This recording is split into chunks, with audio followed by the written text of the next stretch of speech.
ವಿಶ್ವವಿಖ್ಯಾತ ಹಂಪಿ ಉತ್ಸವದ ಜಾನಪದ ವಾಹಿನಿಗೆ ಮೆರುಗು ತಂದ ಹಂಪ ಪಟ್ಟಣದ ನಾಗರಾಜ ಗಂಟಿ ಸುಡುಗಾಡು ಸದಾ ಜಾನಪದ ಕಲಾ ತಂಡ 2026ನೇ ಸಾಲಿನ ವಿಶ್ವವಿಖ್ಯಾತಿ ಹಂಪಿ ಉತ್ಸವದ ಕೊನೆ ದಿನದ ಕಾರ್ಯಕ್ರಮವಾದ ಜಾನಪದ ವಾಹಿನಿ ಮೆರವಣಿಗೆಯಲ್ಲಿ ಕಾರ್ಯಕ್ರಮದಲ್ಲಿ ಹಗರಿಬೊಮ್ಮನಹಳ್ಳಿ ತಾಲೂಕಿನ ಹಂಪಾಪಟ್ಟಣ ಗ್ರಾಮದ ಸುಡುಗಾಡು ಸಿದ್ಧ ಜಾನಪದ ಕಲಾವಿದ ನಾಗರಾಜ ಗಂಟಿ ಅವರ ತಂಡದ ಕಲಾವಿದರಾದ ಕಿಂಡ್ರಿ ಲಕ್ಷ್ಮೀಪತಿ ಹನುಮಂತಪ್ಪ ಗಂಟಿ ಎಸ್ಎಂ ಅಯ್ಯಪ್ಪ ಎಸ್ಕೆ ಈರಪ್ಪ ತುಂಗ್ಲಿ ಗೋಪಾಲಪ್ಪ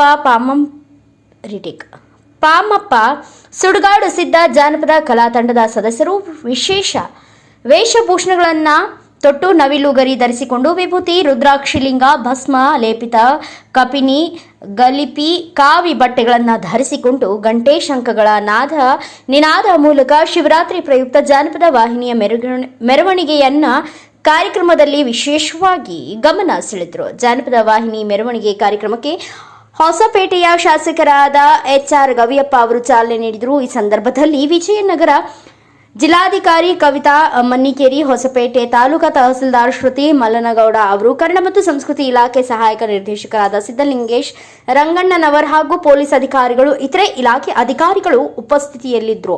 ಕನ್ನಡ ನಾಡಿನ ಹಲವಾರು ಜಾನಪದ ಕಲಾ ತಂಡಗಳು ತಮ್ಮ ಕಲೆಯನ್ನ ವಿಶ್ವವಿಖ್ಯಾತಿ ಜಾನಪದ ವಾಹಿನಿಯಲ್ಲಿ ವಿವಿಧ ಮಜಲುಗಳನ್ನು ಪ್ರದರ್ಶಿಸುವ ಮೂಲಕ ನೆರೆದಿದ್ದ ಮಹಾಜನತೆಗೆ ಜಾನಪದ ಸೊಬಗನ್ನ ಉಣಬಡಿಸಿದ್ರು.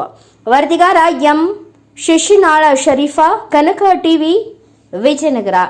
ಕನಕ ಟಿವಿ ಕನ್ನಡ ಸೋತೆ ನಿಮ್ಮದು, ಧ್ವನಿ ನಮ್ಮದು. ನಿಮ್ಮ ಯಾವುದೇ ಸುದ್ದಿ ಹಾಗೂ ಜಾಹೀರಾತು ನೀಡಲು ಹಾಗೂ ರಾಜ್ಯಾದ್ಯಂತ ಪ್ರತಿ ಜಿಲ್ಲೆ ಹಾಗೂ ತಾಲೂಕಾ ಭಾಗದಲ್ಲಿ ಮಹಿಳೆಯರು ಹಾಗೂ ಪುರುಷರು ಬೇಕಾಗಿದ್ದಾರೆ. ಆಸಕ್ತರು ಕೂಡಲೇ ಕರೆ ಮಾಡಿ 9380661853.